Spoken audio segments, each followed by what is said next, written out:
Hello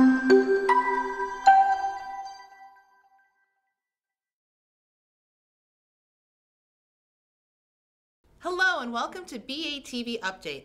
I'm Laura Days. Today we share an update on a story of community building at its finest, the development and construction of the Brookline Teen Center.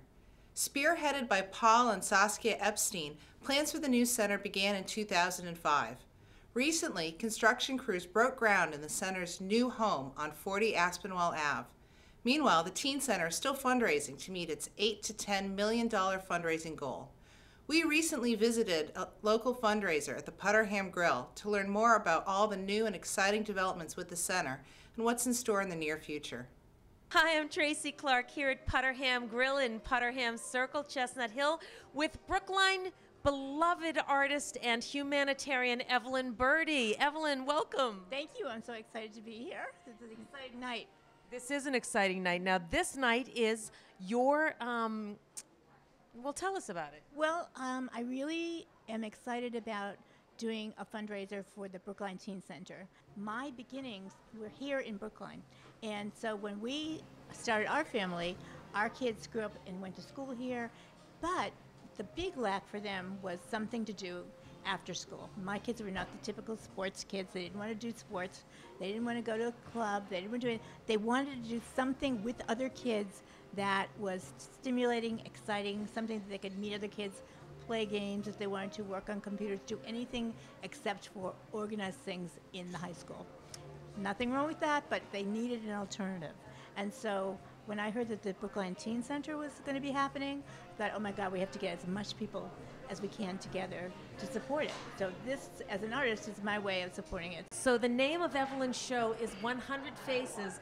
And we have an original painting that I did specifically to auction for the Teen Center, and that is over here. So we're excited about that. Taki Coliceras doing yet another fundraiser for the Teen Center. This is our second fundraiser for the Brookline Teen Center. And not only do I want to acknowledge you for always being so supportive for all these Brookline endeavors, but I'm curious, what inspires you to do this? Well, I'm inspired by doing photography all these years. I studied photography, so this is one of our dreams, to have a place that we can promote local artists and photographers, and now we're so gifted that that's the second time that we have art to provide for the Brookline Center. I've been involved with the Brookline Teen Center for about a year and a half, and I originally came on as the Director of Outreach and Communications with the original interim executive director, and since Matt Cooney became the executive director in June, I've continued in that role. Working very closely to make sure that the word gets out about what's going on with the Teen Center. And now, just about 3 or 4 weeks ago, we finally broke ground. It's very exciting, and we thank everyone for their patience in bringing this to where it is now. Along with these exciting developments, we are also joined in the studio today by the Teen Center's new Executive Director, Matt Cooney. I was trained as a clinical social worker, and I got my graduate degree at Boston College. And for the last 14 years, I've been working with at-risk kids in residential care facilities. I came from the Walker School, which was for latency-aged children who had suffered some sort of emotional or mental health issue, most often stemming from some sort of trauma. And then prior to that, I worked with adolescent girls at a place called Jermaine Lawrence for about 7 years before that, both as a child care worker and as well as a clinician. I think there's really sort of two things that are happening that are really exciting, I think, at this point. I mean, one is that we've actually broken ground and we're building the facility that Paul Epstein has sort of envisioned for the last 7 years, and that is actually coming to fruition.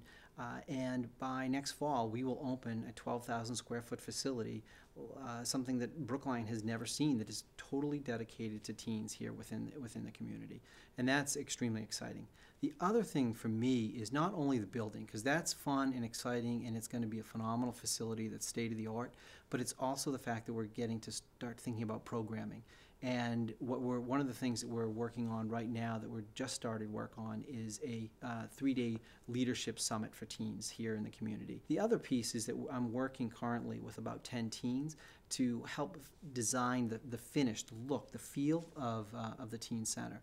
And that's really a lot of fun because the teens designed the layout of the facility, but now they're helping and working hand in hand with the architects to kind of create what's it going to feel like when you walk through that front door the first time, and what's the look going to be, and what are the colors going to be, and where are what's the design of the inside of the building. And that's been a lot of fun, and I think that there's going to be a lot of coming out with that. We have the architects are actually creating images from the teen feedback as to what the interior is going to look like. So that'll be one of the big exciting things coming out in the next couple of months. And now a story of turning history into art. Faced with the removal of a sickly tree, the Frederick Law Olmsted National Historic Site arranged for students from the Rhode Island School of Design to preserve the wood and carve projects inspired by the history of the Olmsted site. The Witness Tree Project is the result of this collaboration. Park Ranger Alan Banks joins us with more on this project.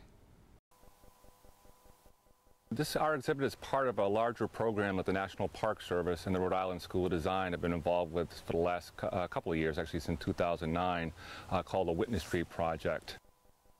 This is, I believe, the second time that RISD, the Rhode Island School of Design, and the Park Service have been involved with this project. In this case, standing and behind me would have been the Olmsted elm, which was a 200-year-old tree that stood here until last March, March of 2011. And when we realized that it had become very sick and that it no longer was a safe thing to have out here, we decided that when it was removed, that somehow we wanted to commemorate it. And we thought that the Witness Tree program would be a perfect thing to get involved with. The Witness Tree program in the case of us was where RISD students were given 3 assignments, and each assignment asked them to in some ways create art interpreting a various aspect of the Olmsted story. So again, this was, if you see the artwork, you'll see it's a variety of different things, but somehow all bound together by interpreting the story of Frederick Law Olmsted and his times. Where we are right now is on the south lawn of Frederick Law Olmsted National Historic Site. This was both the home and office of Frederick Law Olmsted, the landscape architect. I think most people, when they hear the name Olmsted, associate it with the great urban parks he designed, New York Central Park, Prospect Park in Brooklyn, and of course here in Brookline we think of the Emerald Necklace of parks that he designed when he moved up here from New York in 1883 and purchased the 1810 farmhouse behind me. The firm was actually based here for close to 100 years, being managed first by Olmsted and later his sons and associates. We estimate that during the time the firm was in business, they worked on about 6,000 landscape commissions in 46 of the 50 states, about 1,200 here in Massachusetts, about 300 in the town of Brookline. And this started actually with an agreement between Hampton National Historic Site, which is in Maryland, and the Rhode Island School of Design, where wood that had been created from a tree that had been taken down, a pecan tree I believe it was, down there at that site, was seen as being significant since the tree itself had witnessed for a long period the history of that particular site.